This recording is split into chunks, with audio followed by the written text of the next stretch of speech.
Item Number SCP-1123. Object Class Safe.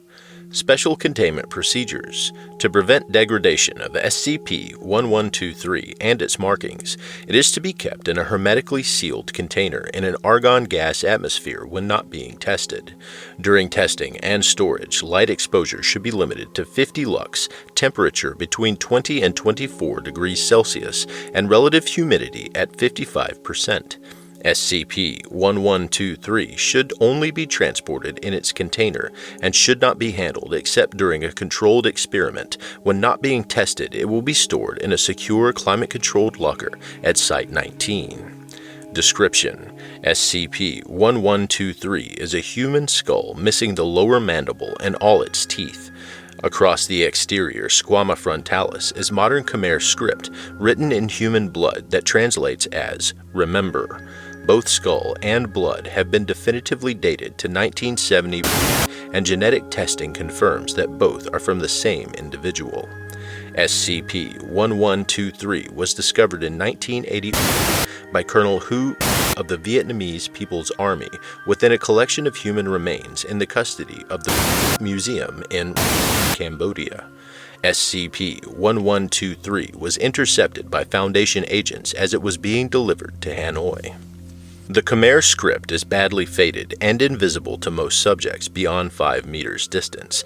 However, when a subject approaches SCP-1123, they will report the script becoming progressively more visible until, at less than 1 meter, they will report it appearing as if freshly drawn. A few subjects at this distance report the writing is still wet. This effect is not reproducible with optical equipment. To record the script photographically requires optical enhancement or UV lighting. The latter is not approved for use with SCP-1123, as it contributes to the degradation of the object. Subjects at this distance will often also report other anomalous sensory phenomena, including smells such as cooking meat or ashes, sounds such as soft crying, low heartbeats or breathing or distant footsteps, and tactile responses such as grit in the eyes, ants crawling on the back of the hand, or glass splinters in the sole of the foot. When subjects touch the surface of SCP-1123, they will experience a dissociative fugue state. Initiation of the fugue state appears instantaneous and is not affected by cessation of contact with SCP-1123. Symptoms of the fugue persist for 90 minutes to 6 hours. The fugue is characterized by confusion, disorientation, and adoption of a new identity and memories which consist of knowledge, including language, previously unknown to the subject. During the fugue, the subject will lose all memories of their prior identity. Subjects have shown various reactions to this, ranging from near catatonia to attempts to escape or attack Foundation personnel. As the fugue state subsides, the subject will regain memories of their prior identity, but will also retain memory of the new imprinted identity and the knowledge associated with it. Subjects have said that it was as if they lived an entire other life as some other person in the period between touching SCP-1123 and recovering from the fugue. Post-fugue interviews have provided enough corroborative information in studied cases for researchers to find historical documentation confirming the imprinted personality's correspondence to a specific individual who had lived at some time prior to the subject.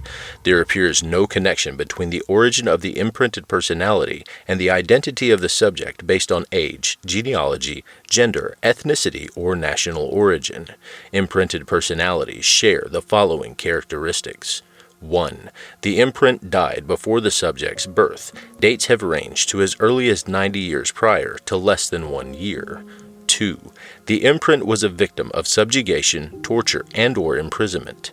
3. The imprint typically died by violence, usually homicide. Sometimes death had been due to secondary factors such as starvation or infection. 4. The imprint's death was the result from being targeted by a political mass movement, most often with some form of state sanction and/or complicity. Subjects undergo no obvious anomalous after effects due to exposure, but will show psychological effects common to the types of trauma experienced by the imprinted personality. Grief, survivor's guilt, and depression are typical. Suicidal ideation is rare, but has occurred in a small fraction of cases. It should be noted that in treatment of these after effects, use of amnestics has not shown any psychological benefit and has often proved to be harmful. Addendum 1. Experiment Log for SCP-1123. Test 0003. Date 19. Subject, white male of mixed Irish and French ancestry, age late 30s. Procedure, subject approaches SCP-1123 and is told to touch it. Results, subject collapses upon contact with skull, begins screaming in Armenian, attacks Foundation doctors when they attempt to assist, calling them Turkish butchers. Subject is sedated and disorientation subsides after 2 hours. Subsequent interviews identify the imprinted personality as an Armenian farmer who was burned alive with approximately 150 other inhabitants of his village by the Ottoman army in 1915. No records exist of the individual, but the event was documented in a 1919 affidavit presented to the Malta tribunals after World War I. Test 0508. Date 19. Subject, Asian female of Chinese ancestry, age early 60s. Procedure, subject approaches SCP-1123 and is told to touch it. Results, subject expresses apprehension before touching SCP-1123. After touching SCP-1123, subject does not move for 15 minutes. Afterwards, subject sits down on the ground and is unresponsive for 2 more hours. As fugue state subsides, subject becomes visibly more distressed and begins weeping. Subsequent interviews identified the imprinted personality as a 16-year-old Ukrainian girl who died in late 1932 from a combination of malnutrition and the after-effects of rape and beatings by members of a Soviet youth brigade in charge of confiscating grain from the Ukrainian peasantry. Test 1157. Date 2000. Subject, Latino female of Cuban ancestry, age mid-40s. Procedure, subject approaches SCP-1123 and is told to touch it. Results, before touching SCP-1123, subject complains about smoke irritating her eyes. Subject touches SCP-1123 and ceases all movement and responsiveness for a period of 25 minutes. After 25 minutes, fugue state has concluded, but subject is still touching SCP-1123. Subject does not resist when Foundation personnel escort her from the test area. After 1 week of being unresponsive to interviews, the subject provides information on the imprinted personality. The imprint was from a Polish woman of Jewish descent who died in the Treblinka death camp in 1942. Test 1815. Date 2000. Subject, black male of Haitian ancestry, age early 20s. Procedure, subject approaches SCP-1123 and is told to touch it.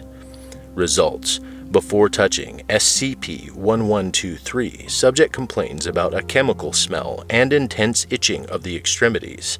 Subject touches SCP-1123 and immediately begins coughing.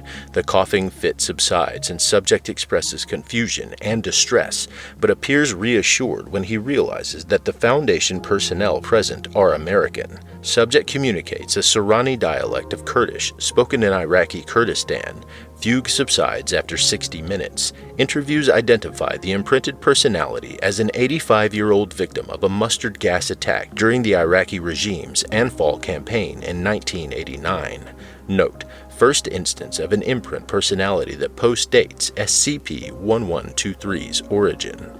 Conclusions. After tests to date, a clear statistical pattern has begun to emerge. The probability of a subject receiving an imprint from a particular historic event is roughly proportional to the number of victims that can be attributed to that event. For example, 98% of imprints come from Communist China's Great Leap Forward between 1958 and 1961. 1% of imprints come from Nazi Germany's extermination efforts between 1939 and 1945, while only 1% come from events such as the Armenian Genocide or the Iraqi Anfal campaign, where deaths are only estimated in the 1 to 2 million range.